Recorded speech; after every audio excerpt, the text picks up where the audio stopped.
Welcome back. Now, entrepreneur and property mogul Nkuna plans to build a 5 billion rand smart city in rural Limpopo.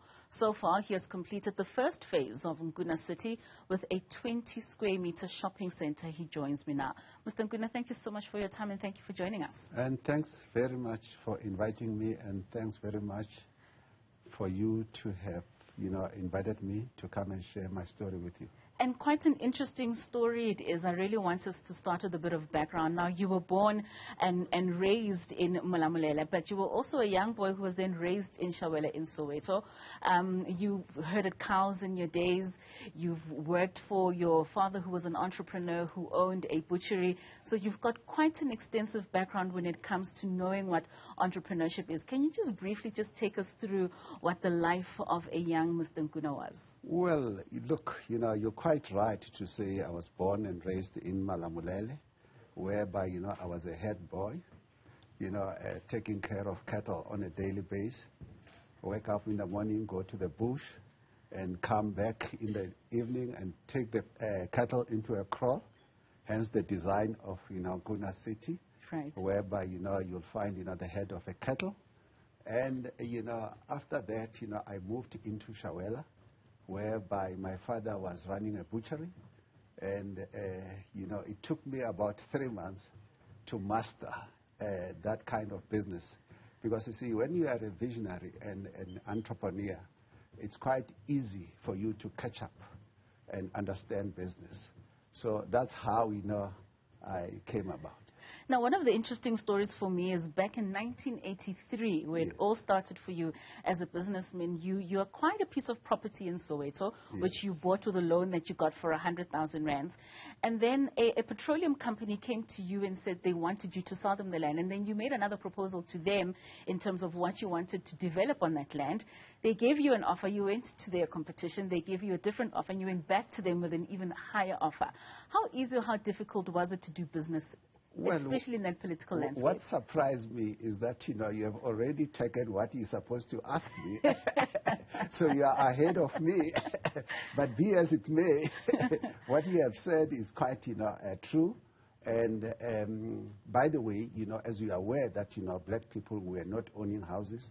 So for black people to start developing their own houses or having an ownership, it started 1978 after the uprising. So it was only after that, because I started working as a construction person, but subcontracting from the top 6, which was the Murray and Robert and the Group 5, and I was able to accumulate some money to buy that site which you referred to, and the oil company then came, and it was not easy. It was difficult, but you see, being an entrepreneur, I knew exactly what I wanted. And I wanted to develop a garage and a small shopping center, which I did in 1983 at Shawela, on the corner of Potchefstroom Road and Sianda as you go to Protea North. And that was the first, organized shopping center in Soweto. And the first of many. I mean, now you have 10 shopping centers and malls in Soweto. You've got franchises in many other petroleum stations that are in Soweto and across the country as well. How easy or how difficult has this journey been, especially being a young person who was raised in the rural areas of Limpopo and then becoming this entrepreneur who now has an honorary doctorate from the University of Johannesburg for being one of the most successful commercial and retail property developers in the country? Well, look, let me correct one aspect. The 10 shopping center is not Soweto only. Yes. It's across the country. All right. So it's an indication that, where there's a will, there's a way. I wanted to perfect in that aspect because, you see, the retail development or property development was dominated by white people. And I said, I wanted to be counted amongst the best. Because, you see, in most cases, most business people, you find that, they don't have, an area where they have started. And if you want to distinguish, a businessman, you must know how he started, like you are explaining, and how he built the business. Because, you see, you don't wake up tomorrow and having built, a business that is a multi-billion without having a track record. So I wanted to set up that pace so that, I can become a true role model to the younger generation. Because, the younger generation, they want to see and understand the story so that, you can inspire them, so that, they can say, we can also do it. Certainly an inspiration you are. You made mention in one publication with regards to looting that in 1976, when black people looted, they did not loot black-owned shops. Yes. In the course of apartheid and boycotting certain white-owned stores. Yes.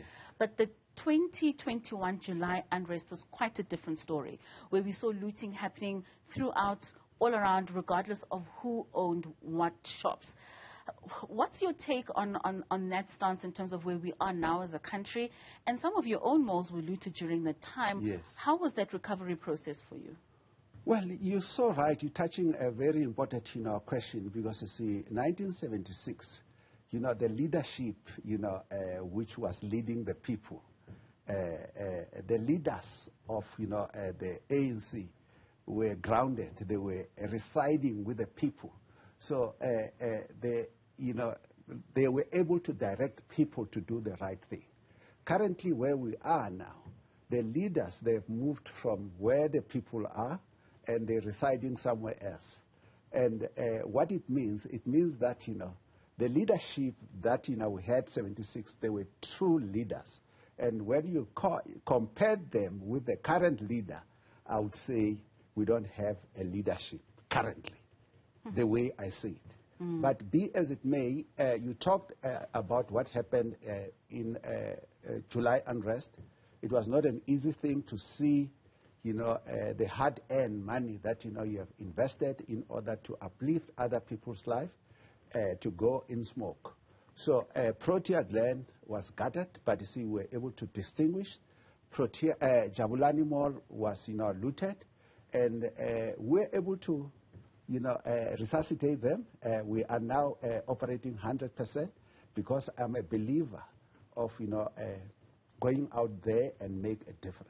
Talking about that belief, I want us to touch on the smart city. 5 billion rands set aside for the smart city that will be placed in rural Limpopo. Just what's the thinking behind it? What's the smart city going to look like, and why Limpopo? I normally, look at, various areas, and I also do my own research. You'll realize that, in 1970, the gentleman that built, Nkuna City, Donald Gordon, bought a site where Sandton is, and, designed a city. And the first phase of Sandton City was 20,000 square meter, and the first door opened 1973. But you see, if you look at the design, the whole concept, they've designed it such that, they'll be able to add and add and add to a point where Sandton City is today. And I looked at how, our country was segmented, whereby it was urban area, township, and rural area. And I asked myself, what if, I come in after checking whether is there any black person who has developed, city or town, and only to find out there's no black person who has done that. And I said, I want to be the first to do that kind of thing, whether it's in a township or rural area. And that's what led me to go and acquire a site on the N12 in Soweto, towards, Potchefstroom. We have bought a land of 160 hectares where we're going to put, Masingita City. I also bought a land in Limpopo, in Kuzana, where we bought a land of about 130 hectares. And we then came with a concept, which, it's going to start with a retail development, same way that, Sandton started. But you see, what we have done in that concept, we created, the industrial area, government offices. We created, a space where we're going to have a satellite university. We created a space where we're going to do a hotel and conferencing. Also, Resi, not, RDP houses or social houses, because when you want to build a city, Donald Gordon wanted, people to go and buy, beautiful houses and expensive houses. So you have to bring a combination of that. And obviously, when I was putting that plan, there was this need that, you'll need the support of government. Because, you see, government comes with, the bureaucracy of approving certain things and the bureaucracy of bringing the bulk infrastructure. Because the bulk infrastructure is a competent of government.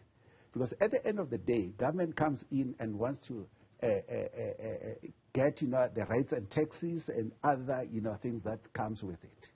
So when you look at that, it's not going to happen one day. It's going to happen organically. Most certainly, Mr. Nkuna. Unfortunately, we have run out of time. But thank you so much for joining us, and thank you for your contribution to the economy in terms of how you're helping to build South Africa and everything that you're bringing to us.